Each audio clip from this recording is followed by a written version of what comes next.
So, next chapter of inorganic chemistry is group 2. Group 2 elements are also called alkaline earth metals. Alkaline earth metals. तो आपको थोड़ा सा अगर याद हो, मैंने पीरियोडिसिटी से पहले भी रिवाइंड कराया था कि जो ग्रुप 1 वाले होते हैं उनको हम एल्कली मेटल्स कहते हैं,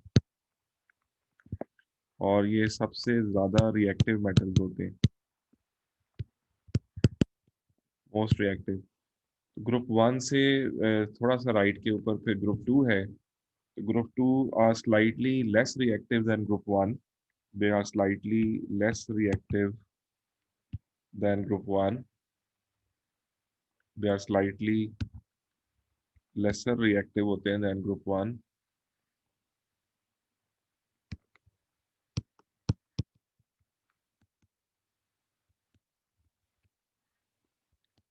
लेकिन इनके नाम में भी अल्कलाइन का जब वर्ड यूज कर दिया है, तो इसका मतलब है कि इनकी प्रॉपर्टी भी जैसे ग्रुप 1 वाले थे, तो इनको हम एल्कली मेटल क्यों कहते थे? क्योंकि जब आप इन मेटल्स को वाटर में ऐड करते थे, when you add them in water, they form alkali plus hydrogen. तो MOH, Na, जैसे LiOH या NaOH या KOH, तो ये एल्कली फॉर्म करते थे। इसी तरह हम देखेंगे कि ग्रुप 2 के जो मेटल्स हैं जैसे कि बेरियम, मैग्नीशियम, कैल्शियम, इनको भी जब हम पानी में डालेंगे तो इनसे बेसिक या एल्कलाइन जो है वो प्रोडक्ट्स जो है वो बनेंगे। तो ग्रुप 2 में जो एलिमेंट्स आते हैं उनमें सबसे पहला जो एलिमेंट है वो वह है तो वैसे बेरिलियम, लेकिन हम बेरिलियम को नहीं स्टडी करेंगे। हम स्टार्ट करेंगे मैग्नीशियम, कैल्शियम, स्ट्रॉन्शियम और बेरियम। इन चार एलिमेंट्स को हम इस चैप्टर में स्टडी करेंगे, मैग्नीशियम, कैल्शियम, स्ट्रॉन्शियम और बेरियम।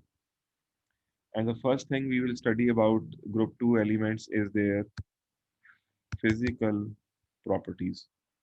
इनकी फिजिकल प्रॉपर्टीज को स्टडी करेंगे।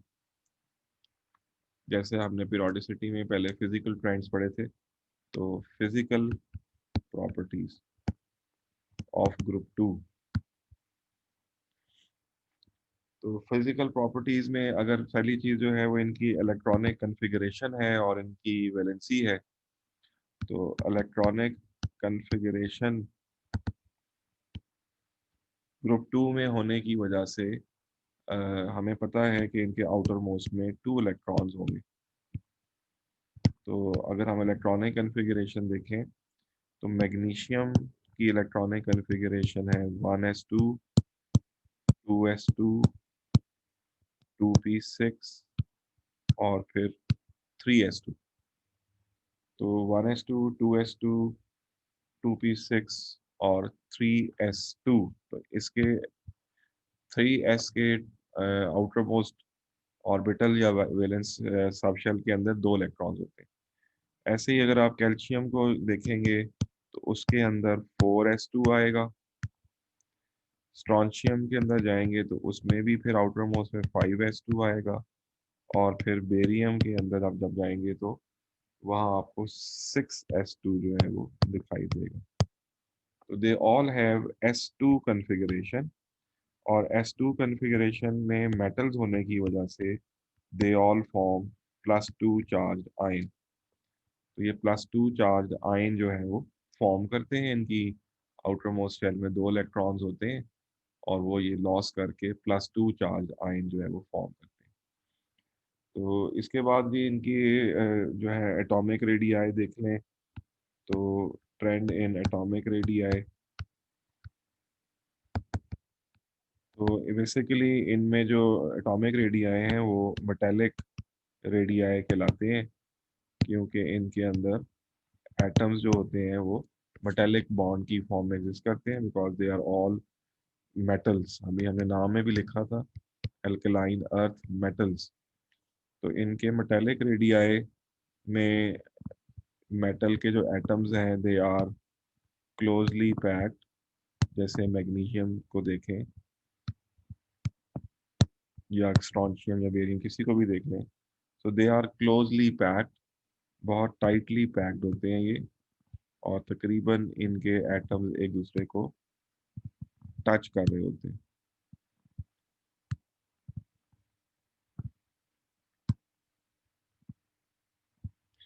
तो अगर हम इनके centre of nuclei between two adjacent atoms इसको देख लें, या यहाँ से यहाँ पर देख लें, कोई भी दो एडजेसेंट एटम्स के सेंटर ऑफ न्यूक्लियाई का डिस्टेंस लें और उसका हाफ कर दें, तो ये आपका एटॉमिक रेडियस है, जिसको हम मेटेलिक रेडियस भी कहते हैं।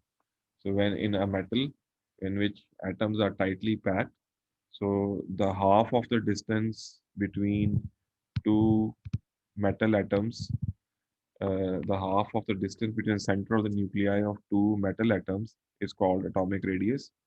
तो इनके atomic radius में जो trend है वो ये है कि it increases, metallic radius जो है ये increases करता है down the group, it increases down the group। और उसके इंक्रीज होने की क्या वजह होती है, आपको पहले से ही पता है कि नंबर ऑफ शेल्स बढ़ते हैं, नंबर ऑफ शेल्स और सब शेल्स वो इंक्रीज करते हैं, नंबर ऑफ शेल्स एंड सब शेल्स इंक्रीज करता है, शील्डिंग इफेक्ट इंक्रीज करता है, शील्डिंग इफेक्ट इंक्रीज करने से जो है अट्रैक्शन वीक हो जाती है, वीकर अट्रैक्शन होती है, वीकर अट्रैक्शन हो जाती है, और डिस्टेंस जो है वो फिर एटम का साइज जो है वो बड़ा होता चला जाता है, एटॉमिक साइज। जाहिर बात है शेल बढ़ेंगे तो साइज बढ़ेगा ही, लेकिन शेल्स के बढ़ने के साथ साथ इनर शेल्स जो हैं वो शील्ड करते हैं, वो ब्लॉक करते हैं अट्रैक्शन को, तो एटॉमिक साइज उससे फिर बढ़ता ही चला जाता है। ऑल्दो प्रोटॉन इलेक्ट्रॉन भी बढ़ते हैं, लेकिन उनका जो अट्रैक्शन है उनसे वो ओवरकम हो जाती है बाय दीज टू फैक्टर्स। तो एटॉमिक रेडियाई नीचे आते हुए मेटालिक रेडियाई की फॉर्म में वो बढ़ते हैं। सबसे छोटा इनमें से मैग्नीशियम है और सबसे बड़ा इनमें से बेरियम है। नेक्स्ट जो इनकी प्रॉपर्टी हम देखेंगे वो है ट्रेंड इन मेल्टिंग पॉइंट्स, ट्रेंड इन मेल्टिंग पॉइंट, ट्रेंड इन मेल्टिंग पॉइंट। तो अगर आपको ग्रुप वन में याद हो, ग्रुप वन में एक स्मूथ ट्रेंड था इन मेल्टिंग पॉइंट, और वो ये था कि नीचे आते हुए ग्रुप वन में मेल्टिंग पॉइंट डिक्रीज करते हैं। इसका मतलब है कि लिथियम का melting point more than sodium था, सोडियम का मोर देन पोटेशियम, और potassium is more than rubidium, and rubidium is more than caesium, and caesium's melting point is so low कि ये रूम टेम्परेचर पे लिक्विड होता है। वैसे तो लिथियम का भी मेल्टिंग पॉइंट या सोडियम का भी मेल्टिंग पॉइंट बहुत हाई नहीं होते, सोडियम का मेल्टिंग पॉइंट 80 डिग्री सी है, और ये इतना हाई नहीं है, they have generally low melting points. Group one के लो मेल्टिंग पॉइंट्स होते हैं compare to other metals, but इनमें भी नीचे आते हुए मेल्टिंग पॉइंट डिक्रीज होते हैं, सो मच सो कि सीजियम का melting point less than 25 degree C हो जाता है। इसी तरह अभी हम देखेंगे कि जो मेल्टिंग पॉइंट्स हैं ग्रुप टू में वो भी नीचे आते हुए जनरली डिक्रीज करते हैं, जनरली डिक्रीज करेगा, ठीक है जी, जनरली डिक्रीज करेगा due to decrease in the strength of metallic bond, due to decrease in strength of metallic bond.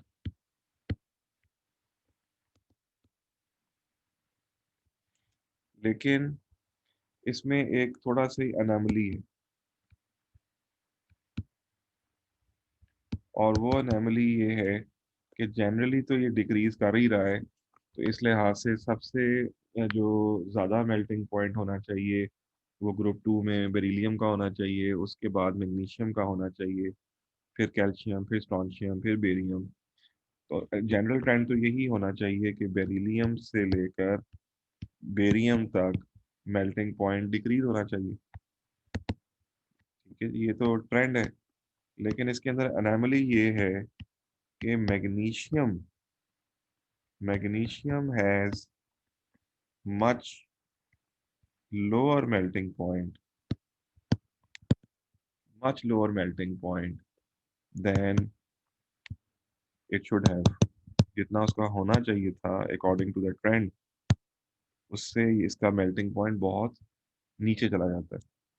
तो अगर मैं इसको ग्राफ की फॉर्म में आपको शो करें, तो ग्राफ की फॉर्म में लेट्स से कि हमारे पास एक्स एक्सिस के ऊपर हम जो है वो एलिमेंट्स ले लेते हैं या प्रोटॉन नंबर ले लेते हैं, प्रोटॉन नंबर ले लें या एलिमेंट्स ले लें, और स्टार्ट करें जी यहाँ बेरिलियम, फिर मैग्नीशियम, कैल्शियम, स्ट्रॉन्शियम और बेरियम। तो इस लेफ्ट साइड वाई एक्सिस के ऊपर आप मेल्टिंग पॉइंट ले लें, और मेल्टिंग पॉइंट डिग्री सी में, तो एक तो इनके मेल्टिंग पॉइंट बहुत लो नहीं है जैसे कि ग्रुप वन के होते हैं। बेरिलियम का मेल्टिंग पॉइंट जो है, अगर मैं यहाँ 500 से स्टार्ट करें और फिर यहाँ पर हम 1000 ले लें, तो ये बेरिलियम का 1000 से भी ऊपर 11 12 1300 के करीब होता है। तो बेरिलियम का मेल्टिंग पॉइंट बहुत ज़्यादा है, जितना होना चाहिए। फिर उसके बाद मैग्नीशियम को अगर हम छोड़ें, तो कैल्शियम का मेल्टिंग पॉइंट जो है वो तकरीबन 800 डिग्री सी है। तो यहाँ पर आपको कैल्शियम का मिलेगा। फिर उसके बाद स्ट्रॉन्शियम जो है वो थोड़ा सा उससे कम है, और बेरियम का और उससे कम है। तो अब देखने में नज़र आ रहा है कि आपके पास मेल्टिंग पॉइंट डिक्रीज हो रहे हैं। तो वी एक्सपेक्ट कि मैग्नीशियम का कहीं यहाँ पर मेल्टिंग पॉइंट होना चाहिए जहाँ मैं एक्स लगा रहा हूँ। लेकिन मैग्नीशियम का मेल्टिंग पॉइंट तकरीबन 600 डिग्री सेंटीग्रेड पे चला जाता है। तो अगर मैं इस लाइंस को मीट करूँ, तो ये यूं जाएगा। दिस ग्राफ शोज कि इसमें जो गड़बड़ हुई है, एनोमली हुई है, वो होना तो ये चाहिए था कि ये यूं जाता। ठीक है, तो लेकिन यहाँ पे कहीं आना चाहिए था या थोड़ा इससे भी ऊपर आना चाहिए था। लेकिन मैग्नीशियम का melting point is much lower than what it should have been. तो मैग्नीशियम का मेल्टिंग पॉइंट बहुत ज़्यादा कम है। बेरिलियम का ये आपको याद नहीं करने मेल्टिंग पॉइंट, लेकिन ग्राफ का ट्रेंड याद करना है कि होना ये चाहिए था कि मैग्नीशियम का मेल्टिंग पॉइंट अप्रॉक्सीमेटली कहीं लेट्स से 1000 या 900 डिग्री पे होना चाहिए था। लेकिन ये 900 2000 होना चाहिए था, लेकिन वो नहीं है। और इसका मेल्टिंग पॉइंट 650 है, जो कि मच लेस है than it should have been. और वो रीज़न इसकी ये एक्सप्लेन की जाती है कि it has much weaker metallic bond, so its metallic bond is much weaker and it's an anomaly। और इसके ऊपर अभी हमें डिटेल देने की A1 में ज़रूरत नहीं है। तो ये मेल्टिंग पॉइंट में डिक्रीज है जी। जनरली मेल्टिंग पॉइंट डिक्रीज करता है, लेकिन मैग्नीशियम के अंदर थोड़ी सी एनोमली है। तो it's just like a trend of your group one metals, जिनमें भी मेल्टिंग पॉइंट डिक्रीज करा था, उसमें एनोमली कोई नहीं थी, सारे ग्रेजुअली डिक्रीज हो रहे थे। इसके अंदर जो है वो आपको एनोमली नजर आई है कि मैग्नीशियम जो है उसने ट्रेंड को फॉलो नहीं किया। Next property is their density.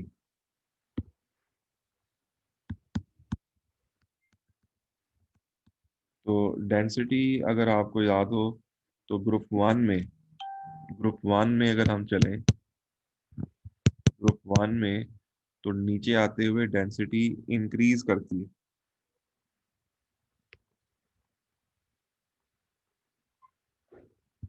Group one में नीचे आते हुए डेंसिटी जो थी वो इंक्रीज करती है। ग्रुप वन में डेंसिटी जो है वो इंक्रीज करती है थी। और इसमें लिथियम सोडियम और पोटाशियम फ्लोट करते थे, लेकिन रुबीडियम और सीजियम सिंक करते थे। ये मैं इसलिए बता रहा हूँ क्योंकि कोई भी चीज़ A1 में के पेपर में ओ लेवल से भी लिंक हो जाती होती है, so you should reminded of that. लेकिन इसमें थोड़ा सा फर्क है। इसमें भी डेंसिटी जो है वो इंक्रीज करनी चाहिए। तो डेंसिटी इंक्रीज करती है, बट इसके अंदर दो एनोमलीज हैं और वो ये कि magnesium and calcium show a decrease in density.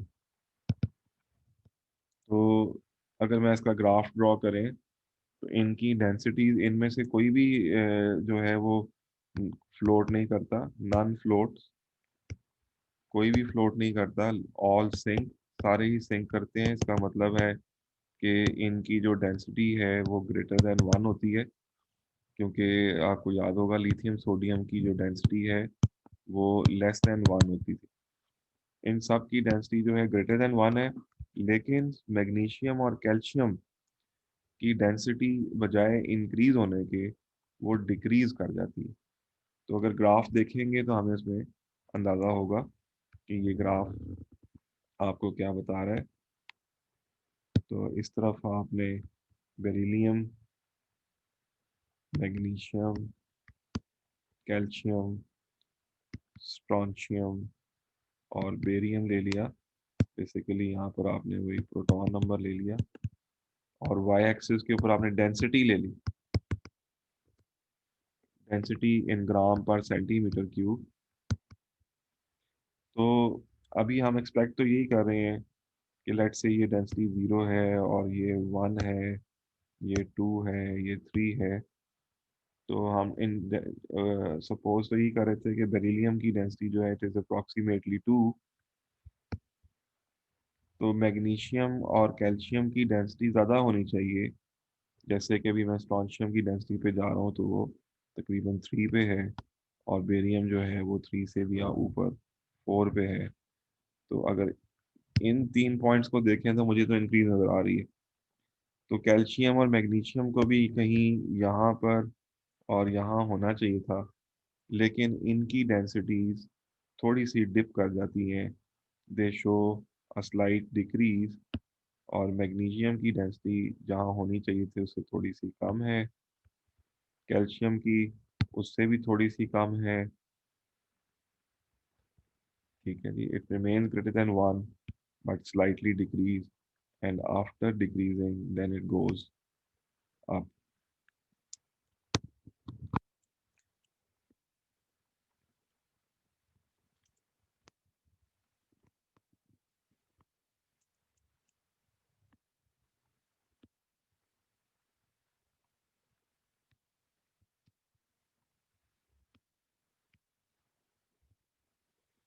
ठीक है जी, तो ये ग्राफ जो है आपको शो कर रहा है कि इन दो ने आपके ट्रेंड को फॉलो नहीं किया। जनरल ट्रेंड तो यही है कि डेंसिटी बढ़ती है, लेकिन कैल्शियम और मैग्नीशियम में डेंसिटी में अनोमली है। मेल्टिंग पॉइंट में सिर्फ मैग्नीशियम ने अनोमली शो की है, जबकि डेंसिटी के अंदर मैग्नीशियम और कैल्शियम ने, बजाय कि वो इंक्रीज होती, ज़्यादा होनी चाहिए थी बेरिलियम से, लेकिन वो बेरिलियम से कम है। और मैग्नीशियम की और कैल्शियम की जो है वो बेरिलियम और मैग्नीशियम दोनों से कम। Then strontium comes on to the right track, कि वो सही फॉलो कर रहा है अपने ट्रैक को। तो मैग्नीशियम और कैल्शियम को कहीं ऊपर होना चाहिए था, लेकिन वो less than that of expected. ठीक है जी, तो इसमें पहले 3 में डिक्रीज है और फिर अगले 2 में इंक्रीज आ जाती है। So this is how the trend in density takes place. Next comes their chemical properties. Group 2 वालों की केमिकल प्रॉपर्टीज। तो केमिकल प्रॉपर्टीज में अगर हम आयनाइजेशन एनर्जी और एक्टिविटी की बात करें, तो आयनाइजेशन एनर्जी एंड रिएक्टिविटी तो डाउन द ग्रुप इसमें कोई एनोमली नहीं है। Down the group ionization energy जो है वो डिक्रीज करती है, क्योंकि एटॉमिक साइज बढ़ता है, शील्डिंग इफेक्ट बढ़ता है, तो आयनाइजेशन एनर्जी जो है वो डिक्रीज करती है। और जितनी आयनाइजेशन एनर्जी कम होती जाएगी उतना रिएक्टिविटी भी बढ़ती चली जाएगी, रिएक्टिविटी भी इंक्रीज कर जाती है। यही वजह है कि beryllium is less reactive then magnesium, magnesium is less reactive then calcium, it is less reactive than strontium, and strontium is less reactive than barium. तो barium is most reactive, इतना ज़्यादा रिएक्टिव होता है कि जस्ट लाइक एल्कली मेटल हो जाता है। हालांकि ये सारे ग्रुप वन से कम रिएक्टिव होते हैं, लेकिन बेरियम जो है चूंकि रिएक्टिविटी इतने ग्रुप में सबसे नीचे आ जाता है, तो मोस्ट रिएक्टिव है, just like alkali metals of group one, alkali metals group one की तरह। तो फिर इसको हम ऑयल में सेव रखते हैं, केप्ट इन ऑयल। अगर आप इसको हवा में रखेंगे तो ये सोडियम और या पोटाशियम या लिथियम की तरह हवा से रिएक्ट कर जाते हैं। तो बाकी बेरिलियम मैग्नीशियम एयर से फॉरेन रिएक्ट नहीं करते until and unless they are heated, but barium जो है वो रूम टेम्परेचर के ऊपर जो है वो ऑक्सीजन से रिएक्ट कर जाते हैं। तो नीचे आते हुए रिएक्टिविटी जो है वो इंक्रीज करती है। सबसे ज़्यादा रिएक्टिव बेरियम है और सबसे कम रिएक्टिव बेरिलियम और मैग्नीशियम है, क्योंकि उनकी आयनाइजेशन एनर्जी भी सबसे ज़्यादा है। तो इसमें जो अब हम सेकंड प्रॉपर्टी देखते हैं वो है reaction with oxygen. Reaction with oxygen, तो पीरियोडिसिटी में आपने पढ़ा था कि अगर हम मैग्नीशियम को जो है वो हीट कर दें, जिसको हम इग्नाइट भी कहते हैं, कि उसको थोड़ा सा फ्लेम में रख के तो उसको इग्नाइट करें, उसको हीट करें और उसको फिर ऑक्सीजन के गैस जार में डालें, तो MgO बनता है, जो कि एक वाइट सॉलिड होता है, बेसिक होता है। ठीक है, लेकिन आपने ये भी पढ़ा था कि Mg जो है वो बर्न करता है विद वाइट लाइट। ठीक है जी, इंटेंस वाइट लाइट, बहुत तेज सफ़ेद रोशनी के साथ इंटेंस वाइट लाइट जो है वो पैदा करता है। उसके बाद कैल्शियम को अगर आप जो है वो बर्न करते हैं, कैल्शियम को अगर आप ऑक्सीजन में बर्न करते हैं, जैसे कि मैग्नीशियम को आपने किया था, तो उससे भी CaO बन जाएगा। ये भी सॉलिड है और बेसिक है, लेकिन ये थोड़ा एल्कलाइन भी होता है। लेकिन कैल्शियम का फ्लेम कलर अब आपने याद रखना है। कैल्शियम जो है वो बर्न करता है विद ब्रिक रेड फ्लेम। तो ईंट के तरह का जो लाल रंग होता है, उस ब्रिक रेड फ्लेम से वो जलता है, उसका फ्लेम कलर ब्रिक रेड होता है। उससे कैल्शियम ऑक्साइड है, ये भी बेसिक है, और इसको भी अगर आप पानी में डिज़ोल्व करें तो ये स्पेरिंगली सॉल्युबल अल्कली बनाता है। Calcium oxide reacts with water to form a weak alkali, calcium hydroxide. ठीक है जी, तो एक्वस बन जाता है। तो लेकिन ये वीक एल्कली होती है। MgOH होल ट्वाइस जो है वो इनसॉल्युबल बेस होती है। कैल्शियम के बाद अगर आप स्ट्रॉन्शियम को ऑक्सीजन में बर्न करेंगे तो ये स्ट्रॉन्शियम ऑक्साइड बना देगा, ये भी वाइट सॉलिड है। लेकिन स्ट्रॉन्शियम जो है वो बर्न करता है विद स्कारलेट रेड फ्लेम। तो scarlet red flame is the colour. इसके अंदर स्कारलेट रेड जो है ये ऑरेंजिश रेड सा कलर होता है, उससे ये बर्न करता है। Then comes barium. बेरियम को ऑक्सीजन के साथ बर्न करेंगे तो बेरियम ऑक्साइड बन जाएगा, ये भी वाइट सॉलिड है, और ये बर्न करता है विद एप्पल ग्रीन। तो जैसे वो सेब ग्रीन रंग के होते हैं, उस ग्रीन रंग से बर्न करता है, Apple green flame. Strontium oxide भी वाटर में डिजोल्व होके तो स्ट्रॉन्शियम हाइड्रोक्साइड बनाता है। बेरियम ऑक्साइड भी वाटर में डिजोल्व होके बेरियम हाइड्रोक्साइड बनाता है जो कि स्ट्रॉन्गर एल्कली है। कैल्शियम हाइड्रोक्साइड जो है वो वीक एल्कली था, जबकि मैग्नीशियम ऑक्साइड पानी में अगर डिजोल्व हो भी तो MgOH whole twice insoluble base होता है। तो स्ट्रॉन्शियम ऑक्साइड और बेरियम ऑक्साइड को अगर आप वाटर में डिजोल्व करेंगे तो इनसे बनने वाली जो एल्कली है वो स्ट्रॉन्ग एल्कलीज होती हैं। तो इस तरह ये जो है वो कलर्स आपने याद रखने हैं। मैग्नीशियम का वाइट फ्लेम है, कैल्शियम का ब्रिक रेड फ्लेम है, स्ट्रॉन्शियम का स्कारलेट रेड फ्लेम है और बेरियम का Apple green flame. So I believe I should stop here.